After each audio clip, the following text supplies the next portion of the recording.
see how long.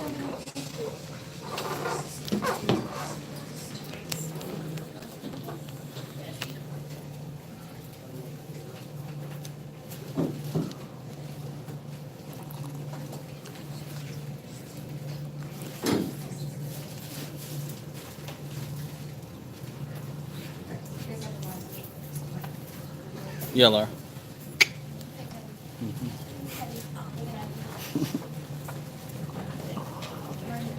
Oh, brother.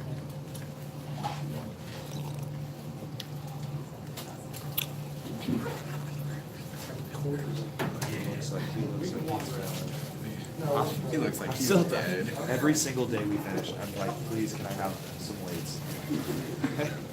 Use a dumbbell. I hear you.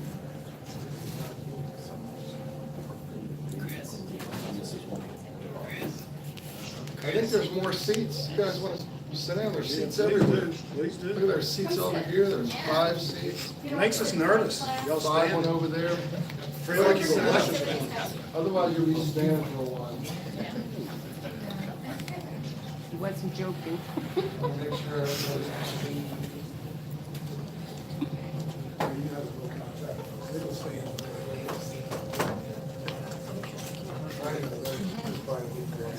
Beautiful, Paulette.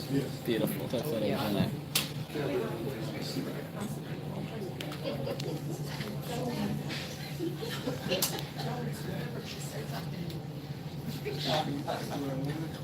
And I'm a little exhausted after the day, but I can take some words, nothing. Who's sitting where you are? That's for you. Thank you.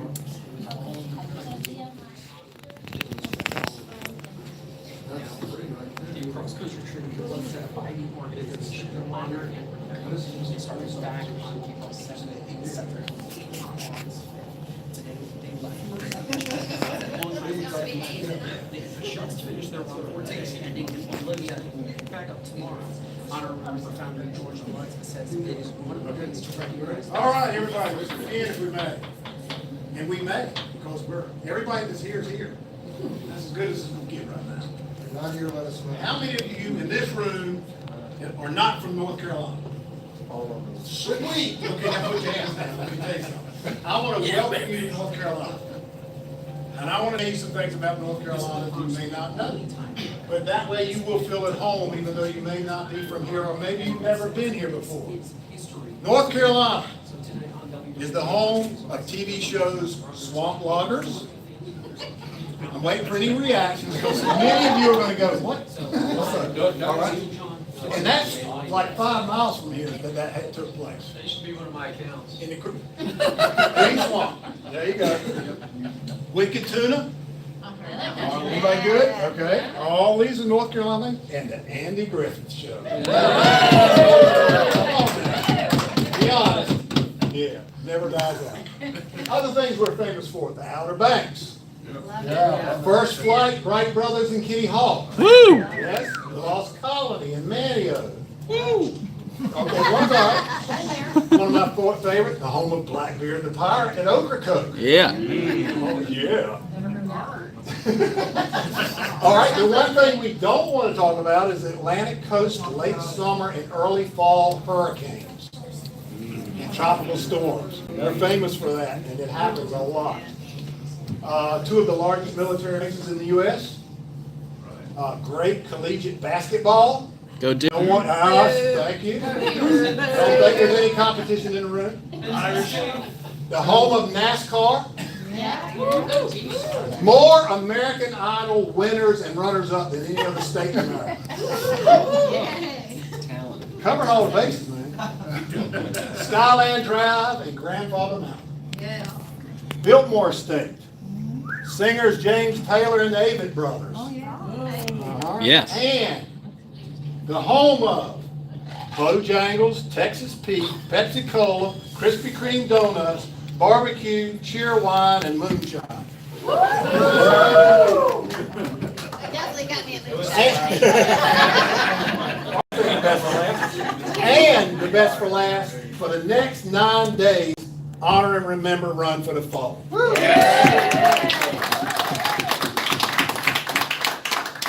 I just want to throw throw this one in, and this is especially for the core runners, that you guys have been coming all the way across the country. I want to let you know how we North Carolinians have been envisioning you. We knew that the core runners were all Southerners. There was no question about it from the first day. Every time you stop, here's what we hear. Are there any Gold Star families present at this here marker? Every time. No, but really. This here place is where we're at. So thank you for coming and sharing and stopping off with us. Let me just share a couple things real quick and we'll move on. I want to bless the crowd a little bit and what you guys have done and give you some ideas of what it's been like for them if you have not been with them any more than today. And I have not, other than visually. But I want to use some biblical scripture here for some things. Isaiah 63:5 says, I looked around for someone to help. No one. I couldn't believe it. Not one volunteer. So I went ahead and did it myself. And that's what these guys have been doing. They've got volunteers now, don't get me wrong, but they went ahead and did it themselves. And they're, to me, they're fulfilling a destiny that I think makes a big difference for all of us because we're experiencing it ourselves. I'm going to have an opportunity to be with the crowd that moves across the state since we're in the Honor and Remember chapter here in North Carolina. And I want to share some things as we go at the different stops, but I want to kind of build on that tonight. What I want to place in your heart is the word exile. We are exiled into everything we go through. You think that word is a negative word, but all exile means is you're not at home, or you're not at a place you want to be. You have been exiled for a time, for a period, especially this team. They've been exiled for 2.5 months. There is nothing negative about how much? 4 months. April 7th we left, well, we left before that. Oh, yeah. That's right. What am I? Okay. Woo. That's serious exile. That's for real. I can't say anything else about that. Okay. But that's right. It's right in. So we have to experience exile, and it's something that happens to every one of us in one way or the other. We're exiled from the womb when we're born. We're exiled from home when we go to school. We're exiled from school when we go to work. And we're exiled from work when we move to new towns and states from our family. We change our family to marriage, parenthood in our society, the new values that we have to face in life, our bodily changes as we age, and new emotions that we face every day. This is the kind of thing that exile is all about. Strangers in a new land. And of all those hands that went up a while ago, there's strangers in a new land here. Didn't see a whole lot of North Carolinians raising their hands, so you're a stranger in the land, you're exiled, and we appreciate it. We here specifically for this names appreciate the exile that you guys have put yourself through to come through all the states you have for all the months you have and make a difference in this nation. And that's the thing about exile. When it makes a difference in the nation, it's bound to have made a difference in you. I really think and hope that every one of you have experienced something, and you're still in it now, and I know when you catch your breath when it's over, you'll probably reflect and get even more out of it because you're still in motion. And I know all you're thinking is you got to get up tomorrow morning and do the same thing over again. And I realize that, so don't lose that. But I know that there's a great reward coming to each one of you as you continue to move on. I think this is an opportunity that is unparalleled, as you have said, and as you have created that. It is unparalleled. And you are the prime characters that has made this happen, even if it's in bits and pieces. I'm excited about it, and I'm glad to see you guys here, and thank you, because being in exile is what really matters in life. When you're at home, you're lazy and fat, you don't do anything.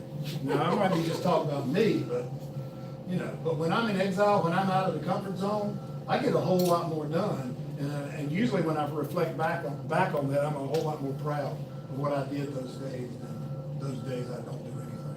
You guys are making a difference in mending hearts, and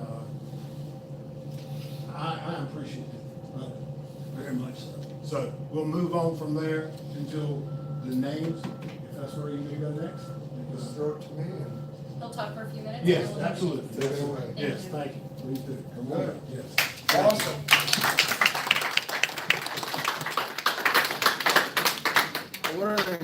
incredibly different welcome. That was awesome. I don't think we've had a welcome like that anywhere in 108 days, so thank you for that. That was really kind of refreshing. I like that.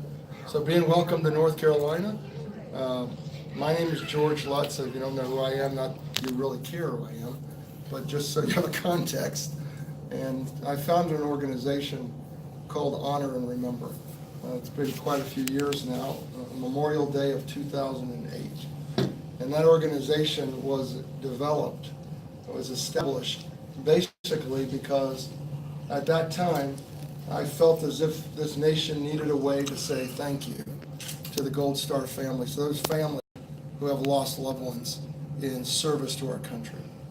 And there wasn't a lot going on that I could see that as a dad, I wanted to embrace something. I wanted to wrap my arms around something that would mitigate that pain, that I was going through, something that would help me get through and get to the next day.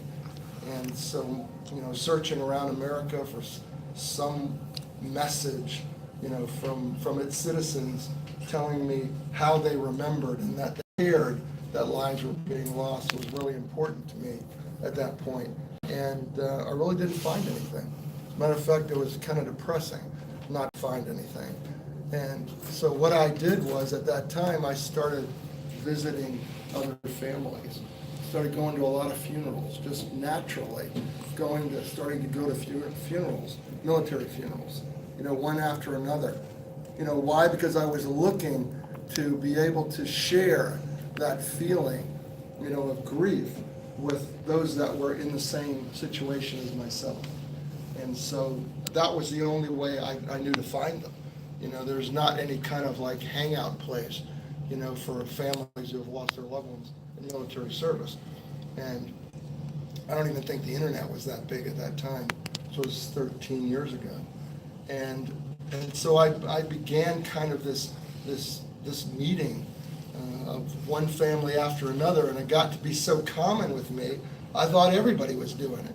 I thought everybody was meeting all these families, and going to funerals, because it seemed like the right thing to do, the natural thing to do, and to meet families and say, hey, I'm going through it too. If you need anybody to talk to, call me. And I just started building these relationships.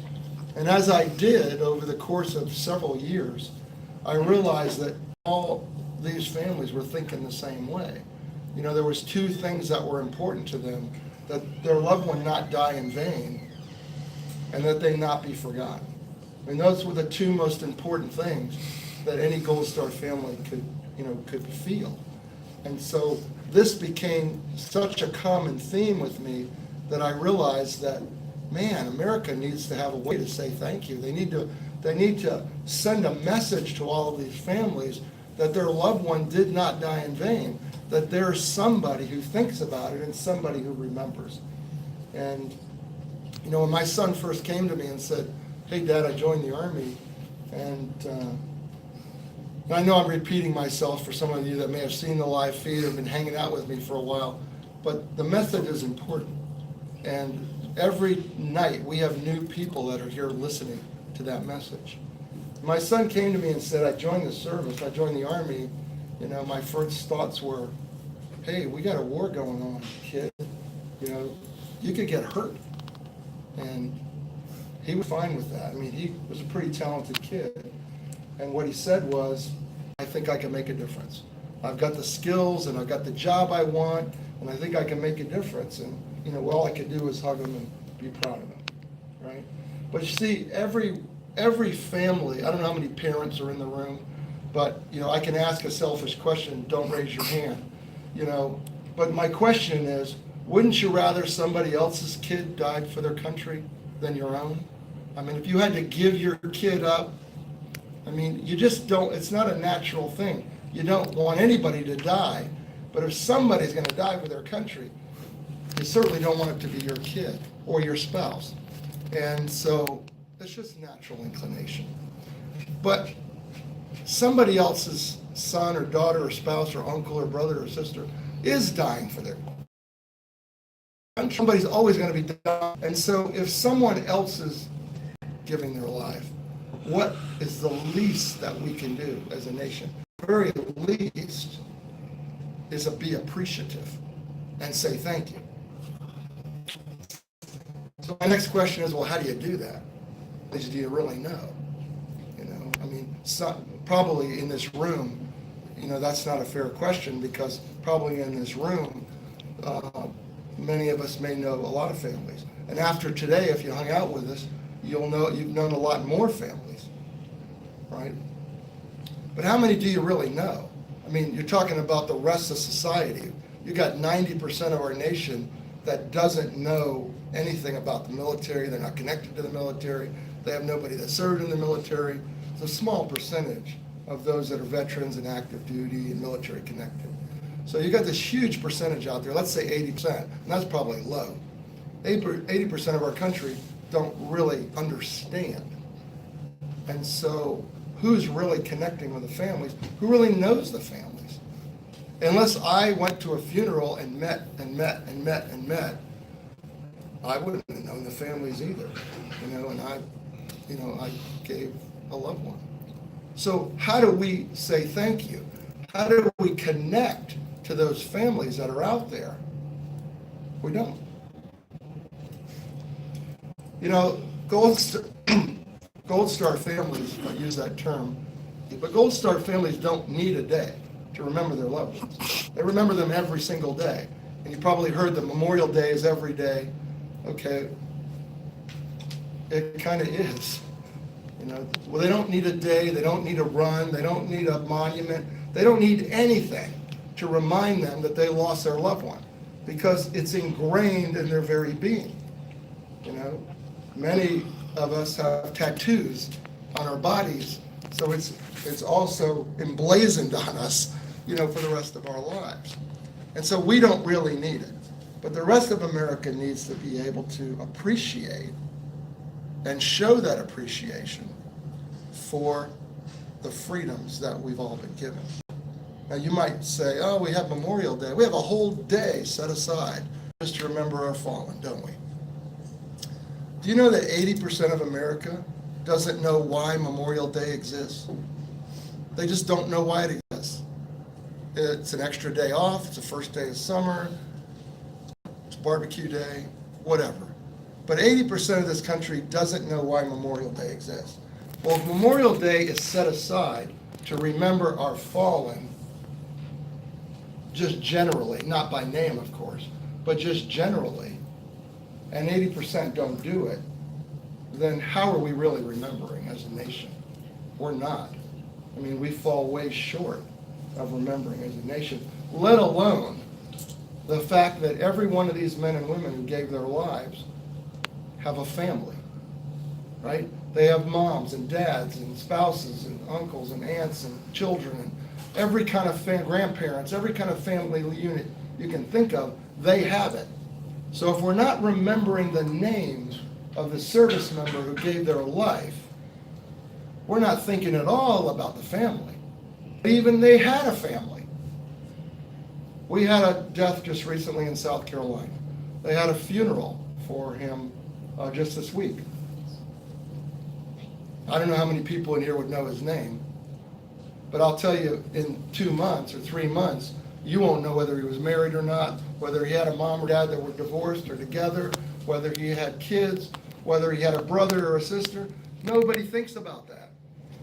They just don't think about it. If it doesn't affect you right here, right now, if you have no skin in the game, then just go on with life. That's okay. I mean, that's what freedom's all about. I'm not here to demean that in any way. But back to the appreciation. I think if men and women give their lives, I think if their families raise them up with a mentality to give of themselves selflessly, so that we could all enjoy everything that we enjoy every single day, then we should be thankful. It's common sense. And so how do you go back to that question? How are you thankful? Well, we created a symbol. We thought that the best way of getting the nation to remember was with a symbol. a national symbol of remembrance. So we created the Honor and Remember flag.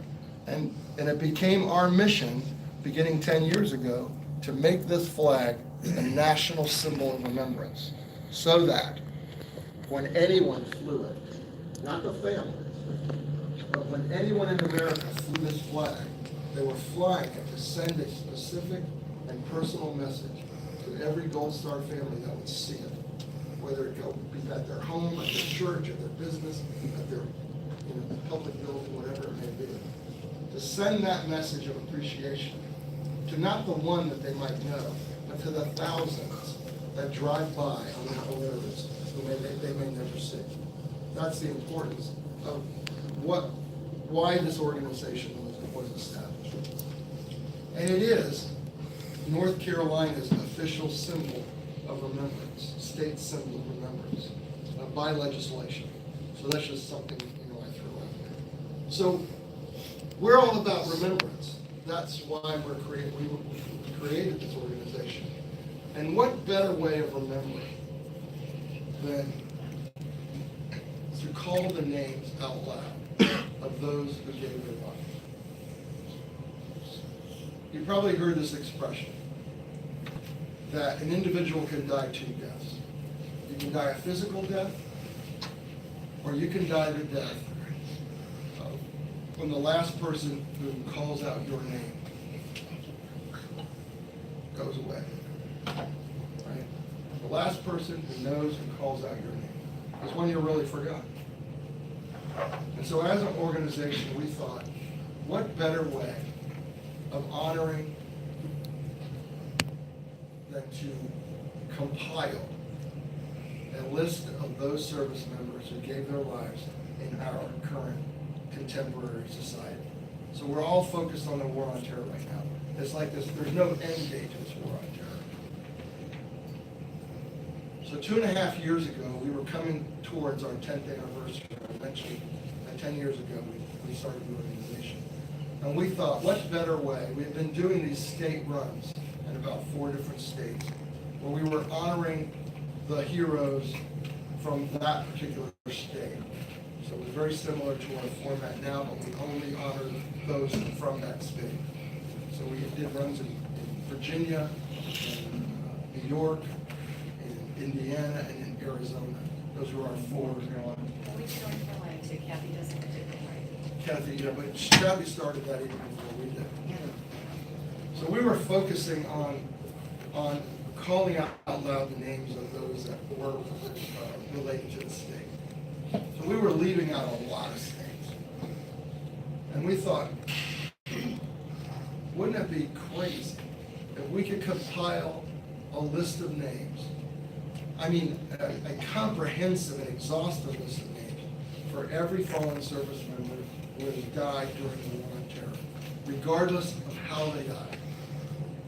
And so we took the USS Cole as a starting date, October 12, 2000. And we started to build a list, working with government agencies and with other organizations. And we compiled a list of almost a little over 18,000 names. This was 2.5 years ago. And then we put them into a database with a searchable engine. And then we blasted it out. Go to this website and look for your hero. And if your hero wasn't found, then you can add them. Because we were going to honor every service member who died as a result of serving, while serving, or as a result of serving. So any circumstance while serving, any circumstance while serving, or any circumstance as a result of serving.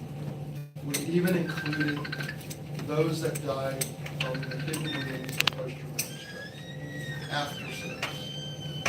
So we literally were driving people to the website and getting them to search and add, for 2.5 years. Until our database now grew larger than 20,000. And I believe it is the largest single database of fallen service members in the world. because we were inclusive. And we put the word out everywhere we could. And then we took those 20,000 names and we organized them by their unique date of death, because we had to have some way of managing how we were going to call these names out loud. And so when looking at the dates of death, the individual dates of death, we saw that it came to a number around 6,000, between 6,000 and 6,100 unique dates of death.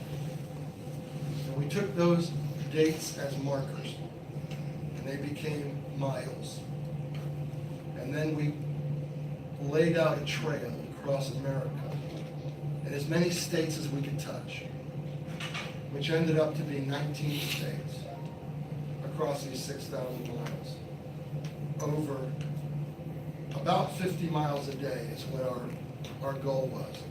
We could run about 50 miles a day, and we could get through this entire list and reach from California to Arlington National Cemetery, where we wanted to end in the time period that was allotted. Now, we're still adding names because we're not to Arlington yet. And so it wasn't like, oh, we're gonna run for this and we're gonna cut this off. We're still adding names. And we still have blank miles that we've left ourselves. But we're within 30 miles of Arlington Cemetery. So that's only 30 days of death. And so we have 13 days left. And if we have more added, you know, that will move everybody forward. With a unique date of death as we're adding, that will move people forward. But we will read names all the way up to the moment of our ceremony, concluding ceremony in Arlington Cemetery on August 5th. So why do we do this? Because every one of these men and women cry out to be remembered. And every one of their families wants to know that they haven't been forgotten. Do we have our flag? And you can stand over there, Dan. How important is it? Dan's going to open a flag that we've been carrying with us since California, since our first day. This is our 108th day of running. We have run 4,900 miles in those 108 days. And this is a flag that we've carried with us since that very first moment. And this flag is nearly black with signatures. Not signatures, but names of fallen service members. Names of fallen service members that families have traveled across America, thousands of miles, tens of hours, whatever it took at their own expense, to stand on the side of the road and hear us call their loved one's name for 30 seconds. 30 seconds. This is how many families, not that they all didn't think it was important, but this is how many families took that time to come out and find us. Because that search engine on our website, also when you find your hero, will tell you what state we're going to be in, on what day, and at what time, and even on what road that you're going to find us honoring your hero. They came out and found us. I don't know how many signatures are on there. A couple of hundred maybe. But I'll tell you, I hugged every single one of them. And if it was important enough for them to come out for a few moments, I mean literally a few moments, and those of you who are with us know that, how much important should it be for us as a nation to take a moment and appreciate that sacrifice? So we have a live feed. How many in here have watched the live feed? Most everybody has seen it. Awesome. All right, so I don't have to explain in total detail, but you know we're carrying the markers. Thanks, Dave. We're carrying the markers with the date of death and the names of those that died on that date with us, along with a set of flags for each name. And we're carrying four full-size flags as we run. And we come to the marker and we honor those individual heroes, mile after mile. We do have a live feed. If you haven't seen it, runforthefallen.org. There's a button that says live feed. Please, watch it. Watch us, travel to Arlington. We are going to end in Arlington Cemetery on August the 5th. Everyone is invited. We're not that far from Arlington. So come out to Arlington, 2 o'clock. We're going to have a ceremony. So please do come. One of the things that we do at the end of every night as part of our ceremony, we don't have any flags to present tonight, is we reread the names of those that we ran for that day. It's a very noisy road. And there's a lot of tractor trailers and there's a lot of other commotion that goes on. And even the wind sometimes can be pretty noisy. And so when we get into a quiet place in the evening with others, with people other than those who were at that marker, and very often there's only a handful of us there. Today we had a great crowd of markers. Boy, it seemed like we had 20 people or more at every marker, which was really awesome. And really appreciate the PGR for being out there again today from South Carolina, by the way.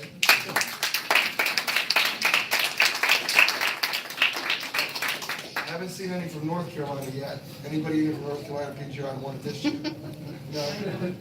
All right.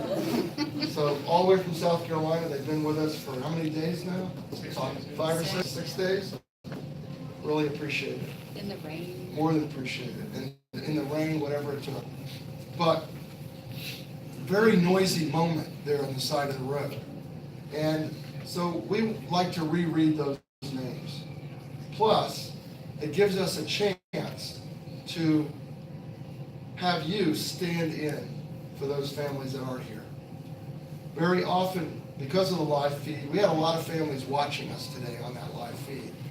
But sometimes the signal goes out, and sometimes it's noisy, and they don't get to hear. They can see. On the last marker, we had someone waiting, and the signal went out. Nothing we could do about it. But it gives us a chance in the evening to reread those names. One of the things I want to say about date of death, I'm going to just back up just for a second, is that when we combined the service members into date of death, it did something very unique that I really didn't give much thought of right away. But it put families together who didn't know each other.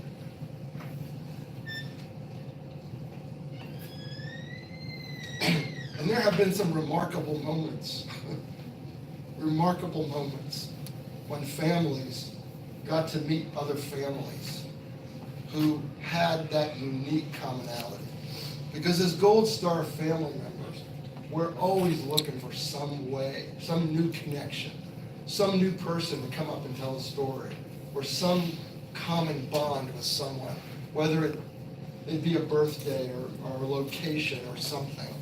But putting dates of death together opened up some really neat opportunities that I was just really honored to see happen.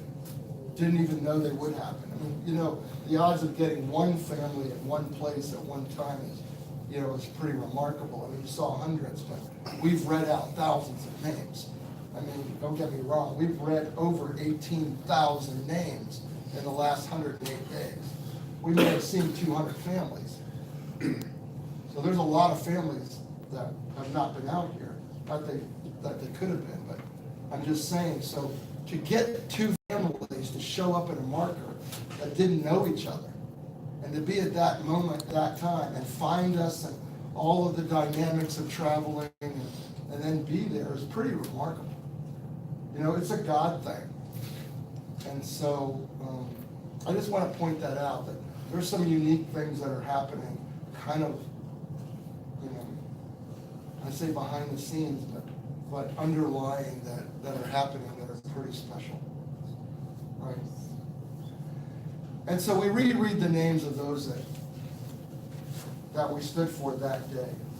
So everyone here has the opportunity to stand for those names. Because those families, we're recording this, for them again, but they may or may not hear it.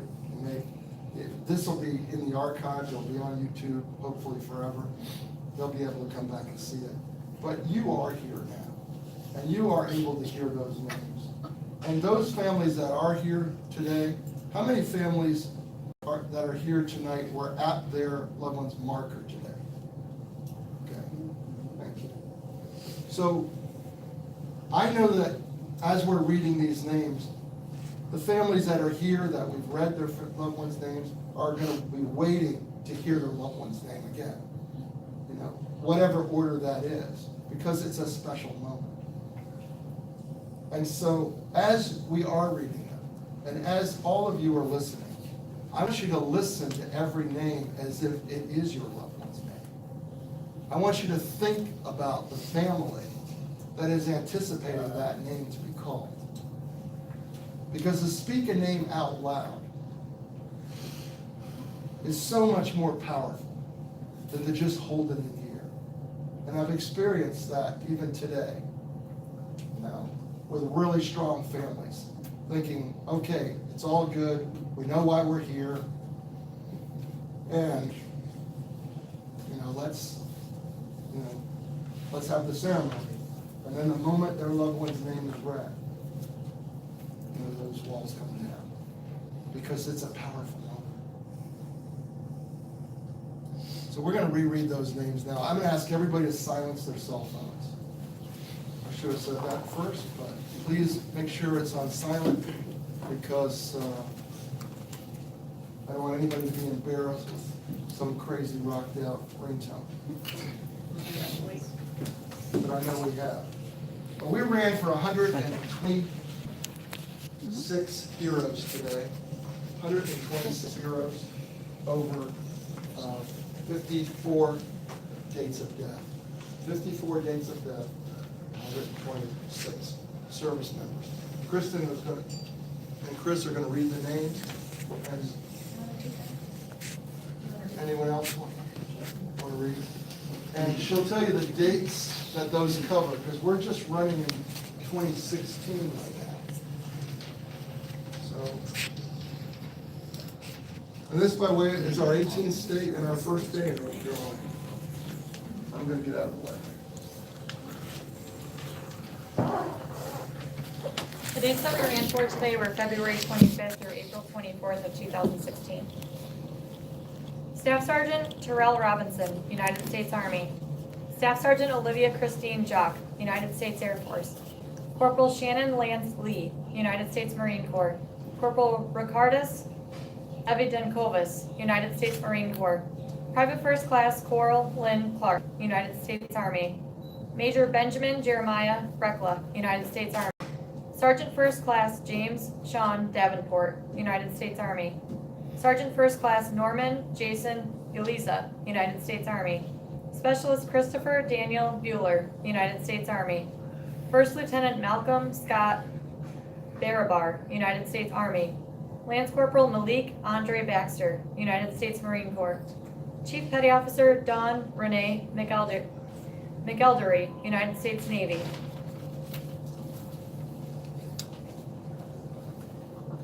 Staff Sergeant Travis Barton Bradley, United States Army. Private Second Class Deshaun Myler Thomas, United States Army. Specialist Ricardo Acosta, United States Army. Specialist Trevor Dylan Smith, United States Army. Specialist Jennifer Lynn Schwartz, United States Army. Chief Warrant Officer Third Class Kelly Barnes Attenborough, United States Army. Special Paul Michael Elquilino, United States Army. Master Sergeant Frederick Ver Dawson, United States Air Force. Sergeant Jalon Travon Walker Lee, United States Marine Corps. Petty Officer Second Class Amanda Duluth Harrison, United States Navy. Where did we go?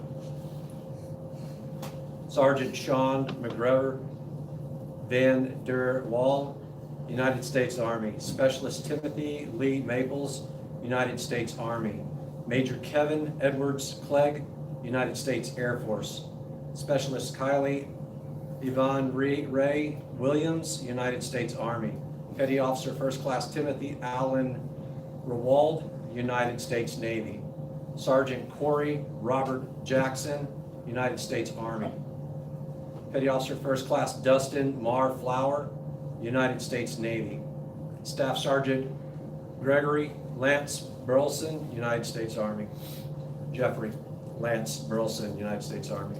Specialist Jean Carlo Reyes, United States Army.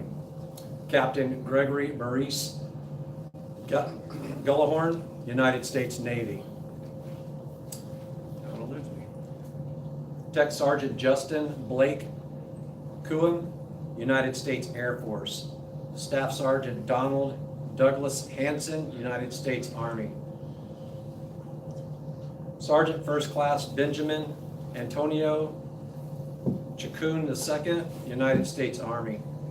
PFC Daniel David Gray, United States Army. Chief Warrant Officer Second Class Sean Stewart McAfee, United States Army. Staff Sergeant Brian Michael Reed, United States Army. Corporal Zachary Hunter Burt, United States Marine Corps. Corporal Kevin Young, United States Army.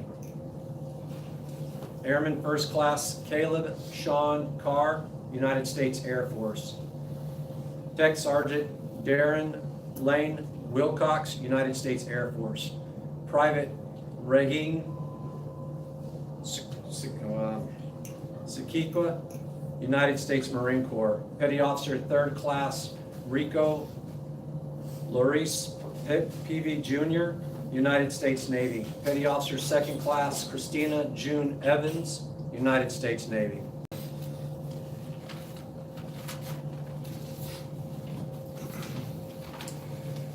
Sergeant Sean Philip Covington, United States Army. Private First Class Daniel Curry Borthwick, United States Marine Corps. Staff Sergeant Louis F. Carden, United States Marine Corps. Ensign Gage Austin III, United States Navy. Colonel Andrew Thomas Posnick, United States Army. Sergeant Miles David Penix, United States Army. Tech Sergeant William Nestor Dones, United States Air Force. Master Sergeant Kevin Jerome Dewey, United States Marine Corps. Staff Sergeant Mark Hayford Paulson, United States Army. Private First Class James Innes, United States Army. Captain John Charles Ryan Brannon, United States Army. Sergeant Stephen Daniel Lewis, United States Army. Sergeant Brett Thomas Kerkhoff, United States Marine Corps. Petty Officer 2 Weston Donald Johnson, United States Navy. Private First Class Martin Vernon Rosswhite, United States Army. Lance Corporal Eben Wayne Warnke, United States Marine Corps. Sergeant First Class Sean Allen Ingledew, United States Army. Tech Sergeant Daniel Christopher Bodeker, United States Air Force. Sergeant Grant Robert Davis, United States Air Force. Captain Andrew Nichols Maitneer, United States Army. Staff Sergeant Dwanda Carmichael, United States Air Force. Airman Ahmad Quran McDaniel, United States Navy. Petty Officer 1 Joseph Lee Wilson, United States Navy. Corporal Christopher D. Koss, United States Marine Corps. Sergeant Jason Dean Nigel, United States Army. Lance Corporal Giancarlo U. Goyone, United States Marine Corps. Chief Sergeant Major. Command Sergeant Major Thomas Roy Morgan, United States Army. Chief Warrant Officer 3 Billy Joe Montgomery, United States Army. Petty Officer 2 Sean Patrick Bennett, United States Navy. Sergeant Jose Gilberto Rios, United States Army. Captain Ian Kelton Helms, United States Air Force. Private First Class Cornelius Lachey Anderson, United States Army. Sergeant Laird Cameron Landis, United States Army. Captain Bryant J. Weaver, United States Navy.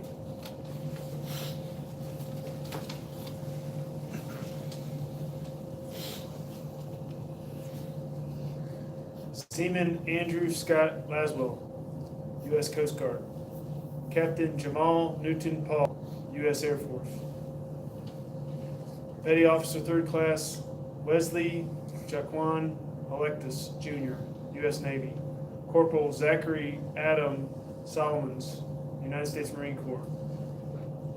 Seaman Daniel Bertrand Del Bianco, U.S. Navy. Captain Brandon Wayne Furman, U.S. Army.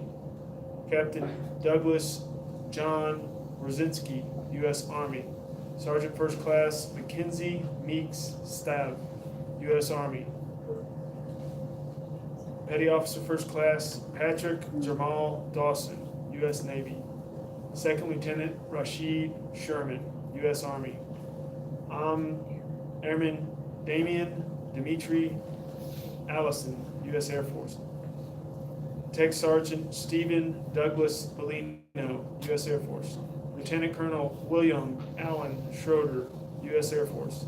Captain Johan Lee, U.S. Army. Sergeant First Class Jeffrey Nelson Johnson, U.S. Army. Petty Officer 3rd Class Taylor Kajin Mikado, U.S. Navy. Tech Sergeant Barbara Gomez Trujillo, U.S. Air Force. Petty Officer 2nd Class William Jack Lambert, U.S. Navy. Lieutenant Colonel Patrick Joseph Whelan, U.S. Air Force. Corporal Colton James Santic, U.S. Marine Corps. Petty Officer 2nd Class Zachary Michael Dodd, U.S. Navy. Sergeant First Class John Paul Phelps, U.S. Army. Staff Sergeant Travis Hunter Solons, U.S. Air Force. Petty Officer 2nd Class Justin Michael Gulat, U.S. Navy. Sergeant Joseph Farve Marsh, U.S. Army. Captain Robert James Lawson, U.S. Army. Specialist Colton Luis Hundersmark, U.S. Army. Gunnery Sergeant Anthony Fitzgerald Dargan, U.S. Marine Corps. Airman First Class Nathaniel H. McDevitt, U.S. Air Force. Lance Corporal Sheldon Michael Nelson, U.S. Marine Corps. Petty Officer First Class Catherine Joe Lockwood, U.S. Navy. Tech Sergeant Melinda Ann Hargrove, U.S. Air Force. Senior Airman Casey Ray Kennedy, U.S. Air Force.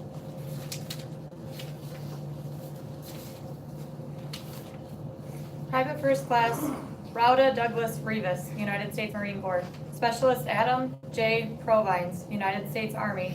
Sergeant First Class Dennis Michael Mosteller, United States Army. Staff Sergeant Miguel Angel Herrera Nolasco, United States Army. Lieutenant Anthony John Lee, United States Navy.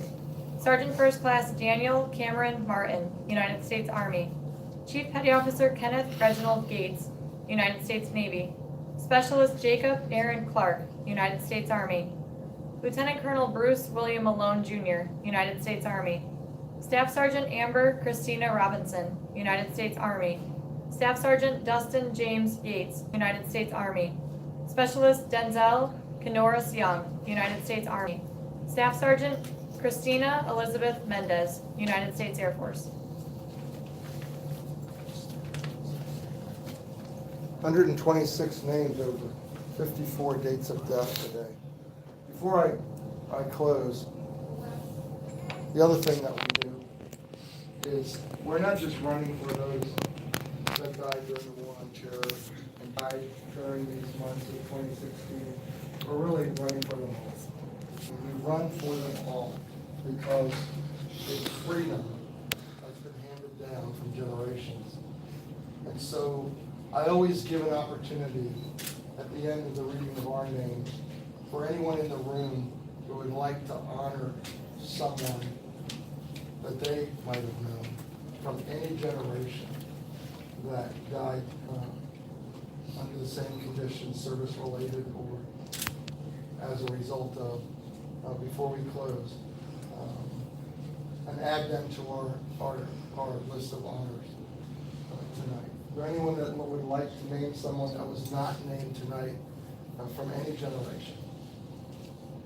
Yes, ma'am. I have two. Terry High Beardsley, Vietnam, killed in action 10/23/68.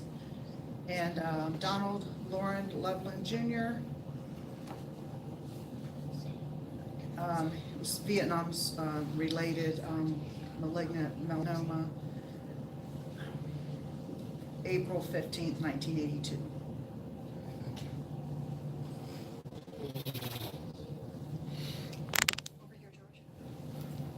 Okay, go ahead, Christian. Staff Sergeant Scott Bowen, USMC. Thank you. Go ahead. Well, first of all, my name is Tom Moore. My wife, Kathy Moore, is husband for North Carolina's chapter, and was unfortunately will not be here today. Thank you for all coming. We lost a son named Ryan Russell, United States Army. Also, I lost a father, Thomas C. Morris, Sr., Vietnam veteran, 2 times over, brain tumor, Agent Orange. I want to thank you very much for enlightening our state, representing our fallen, and believe me, my family will never forget you, ever. Thank you, God, we could all be here today to do this. Thank you very much. Thank you, Tom. Anyone else? Yes, ma'am. Brother, Luther Calvin, Hamilton, Junior, in the Army, Vietnam. Thank you. Anyone? Okay, if we could just bow our heads for a moment of silence as we reflect on the names read and the names spoken and those yet ahead to Arlington.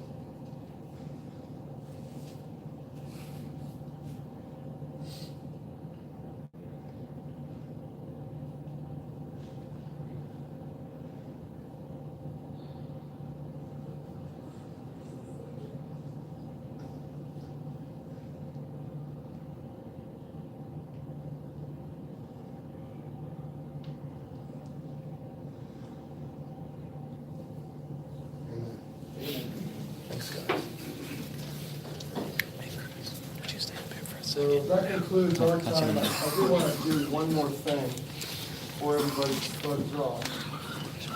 And that's, what we started with, and really it's a thank you. I want to thank our law enforcement for being out there. Thank you guys from the Sheriff's Department. I mean, we cannot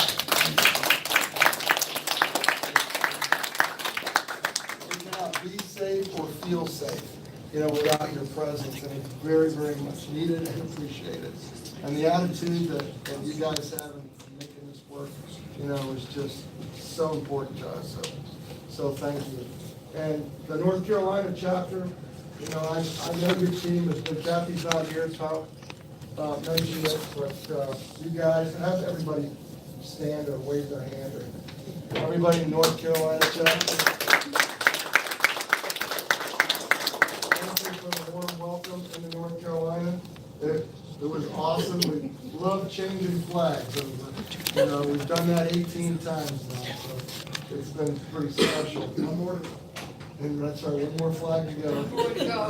And last but not least, my team that has dedicated themselves to 5 months of their lives, and a heck of a lot of grief from me every day. If they would raise their hand, or raise your hand if you're part of that core team.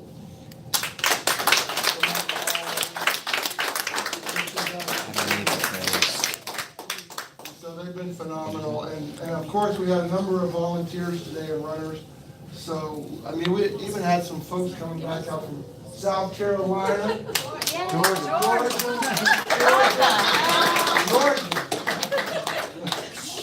See, we skipped the stick. And then our runners, everybody that participated today, you guys back there, thank you so much. Anybody else yet? All right, take it away, I'm done. All right, well, we're gonna have something to eat now, so let's all bow our heads where we stand. Touch somebody near you. Make connection with somebody near you. We'll have a quick blessing. Heavenly Father, we call your name. We thank you for hearing us. We know you are there because we call your name, oh God. Thank you, God, for the goodness of people, of the humanity that we share together today, here now. Thank you for the love that only comes from you, that we can give to one another. We give strength that we gain this evening, tomorrow, and continue to do that work, to be that small team stretching forward. Thank you, God, in all good things. In Jesus' name. Amen. So we're just